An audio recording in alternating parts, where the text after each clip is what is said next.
Friends, welcome to my channel. ಇವತ್ತು thread piping ಮಾಡೋದು ಹೇಗೆ ಅಂತೇಳಿ ವಿಡಿಯೋ ಮಾಡ್ತಾಯಿದ್ದೀನಿ. ಥ್ರೆಡ್ ಪೈಪಿಂಗ್ ಮಾಡೋಕ್ಕೆ ನಾವು ಆಡ ಪೀಸ್ನ ಕಟ್ ಮಾಡ್ಕೊಬೇಕು. ಪೀಸ್ ಕಟ್ ಮಾಡಿಕೊಂಡು ಅದೇ ಥರನೇ ಜಾಯಿಂಟ್ ಹಾಕ್ಕೊಬೇಕು. ನೋಡಿ, ನಾನು ಹಾಕ್ತಾಯಿದ್ದೀನಲ್ಲ, ಅದೇ ಥರನೇ ಜಾಯಿಂಟ್ ಹಾಕ್ಕೊಂಡು ಆಲ್ಮೋಸ್ಟ್ ಎಲ್ಲರಿಗೂ ಸುಮಾರು ಜನಕ್ಕೆ ಥ್ರೆಡ್ ಪೈಪಿಂಗು ಇಷ್ಟ ಇರುತ್ತೆ, ಬಟ್ ಕೊಟ್ಕೊಳಕ್ಕೆ ಬರ್ತಾ ಇರಲ್ಲ.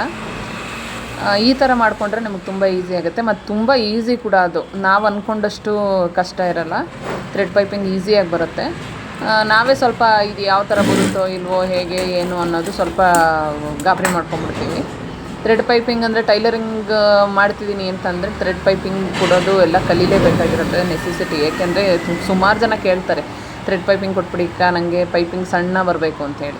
ನೋಡಿ, ಆ ಥರ ಥ್ರೆಡ್ ಕವರ್ ಮಾಡಿಕೊಂಡು ನಾವು ಟೆನ್ಷನ್ ಚೇಂಜ್ ಮಾಡಿಕೊಂಡು ಅದನ್ನು ನಾವು ಪೀಸ್ ಹೊಡ್ಕೊಬೇಕು.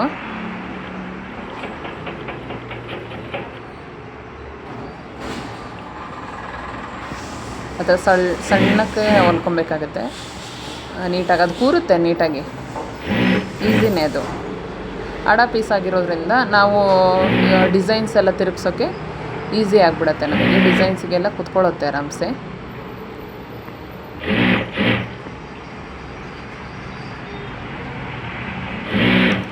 ಯಾರಿಗೆಲ್ಲ ಟೈಲರಿಂಗ್ದು ಟಿಪ್ಸು, ಟೈಲರಿಂಗ್ ಕ್ಲಾಸ್ದು ಮತ್ತು ಟೈಲರಿಂಗಲ್ಲಿ ಏನಾದರೂ ಸಮಸ್ಯೆ ಇದೆ ಅನ್ನೋರು ನನ್ನ ವಿಡಿಯೋ ನೋಡಿ ನನ್ನ ಚಾನಲ್ ಸಬ್ಸ್ಕ್ರೈಬ್ ಮಾಡ್ಕೊಳ್ಳಿ. ಒಂದು ಕಾಮೆಂಟ್ ಮಾಡಿ, ಏನೇ ಪ್ರಾಬ್ಲಮ್ ಇದ್ದರೂ ಏನೇ ಇದ್ದರೂ. ನಾನು ನಿಮ್ಮ ಥರ ಒಬ್ಬ ಟೈಲರು.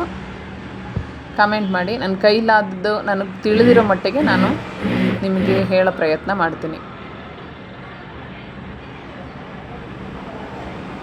ಅದನ್ನು ಆ ಥರ ಸಣ್ಣ ಕೊಲ್ಕೊಬೇಕು.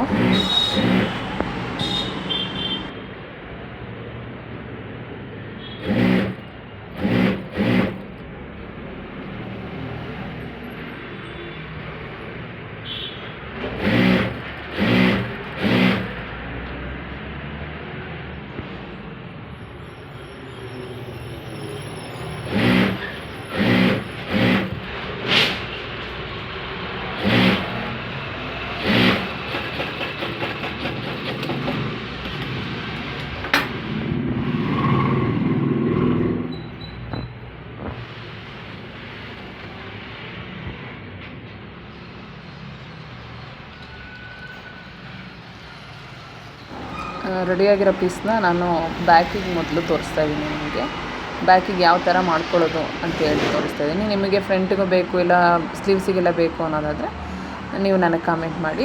ಯಾವುದಕ್ಕೆ ಪೈಪಿಂಗ್ ಬೇಕು ಅಂತಂದರೆ ನಾನು ಅದಕ್ಕೆ ತೋರಿಸ್ಕೊಡ್ತೀನಿ ನಿಮಗೆ.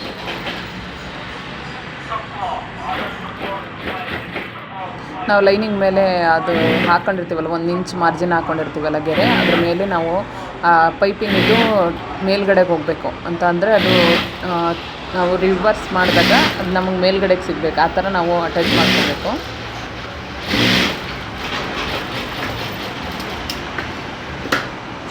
ನಾನು ನೆಕ್ಕೋಗು ಕೊಟ್ಕೊತಾ ಇದ್ದೀನಿ. ಬ್ಯಾಕ್ ಮತ್ತು ನೆಕ್ ಪಾರ್ಟಿಗೆ ಎರಡಕ್ಕೂ ನಾನು ಅದು ಪೈಪಿಂಗ್ ಕೊಟ್ಕೊತಾ ಇದ್ದೀನಿ.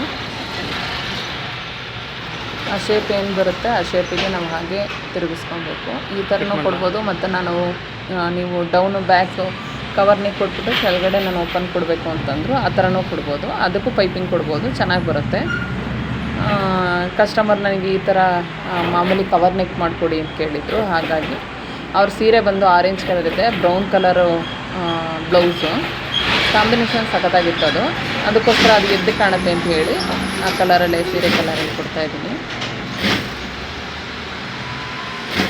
ನೋಡಿ, ಇದು ಇವಾಗ ಬ್ಯಾಕಿಗೆ ನಾನು ಮೇನ್ ಪೀಸ್ ಇಟ್ಬಿಟ್ಟು ಬ್ಯಾಕಿಂದ ಅದು ಇನ್ಸೈಡು ಲೈನಿಂಗ್ ಪೀಸ್ನ ನಾನು ಅಟ್ಯಾಚ್ ಮಾಡ್ಕೊತಾ ಇದ್ದೀನಿ.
ನೆಕ್ ಶೇಪ್ ಕಟ್ ಮಾಡ್ಕೊತಾ ಇದ್ದೀನಿ.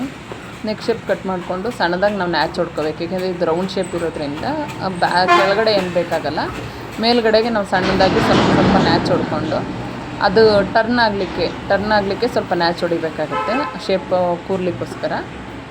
ಆಮೇಲೆ ಅದನ್ನು ರಿವರ್ಸ್ ಹಾಕಿ ಒಂದು ಕಿನ್ನರಿ ಹಾಕಿದ್ರೆ ನಮ್ಮದು ಬ್ಯಾಕ್ ಪಾರ್ಟ್ ರೆಡಿ ಆಗುತ್ತೆ. ಈಸಿ. ಬ್ಯಾಕ್ ಪಾರ್ಟ್ ನಾವೇ ಮಾಮೂಲಿ 3 ಡಾಟ್ ಬ್ಲೌಸಲ್ಲೆಲ್ಲ ಮಾಡಬೇಕು ಅಂತಂದರೆ ತುಂಬ ಟೈಮ್ ತೊಗೊಳುತ್ತೆ. ಬಟ್ ಇದರಲ್ಲಿ ಥ್ರೆಡ್ ಪೈಪಿಂಗ್ ಹಾಕೋದ್ರಲ್ಲಿ ಬೇಗ ಆಗೋಗುತ್ತೆ, ಅಷ್ಟು time ತೊಗೊಳಲ್ಲ.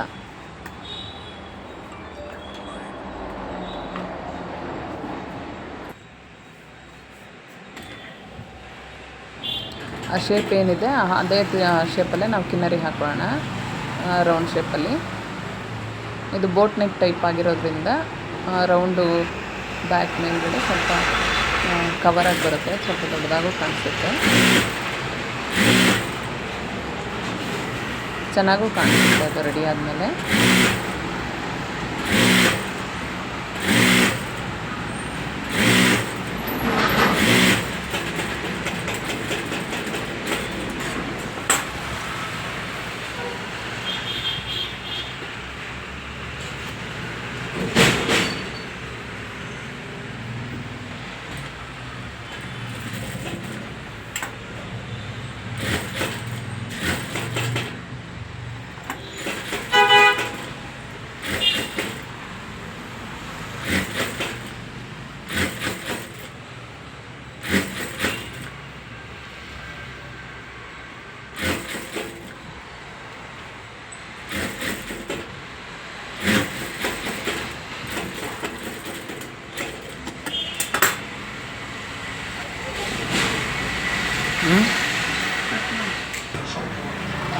Thank you for watching.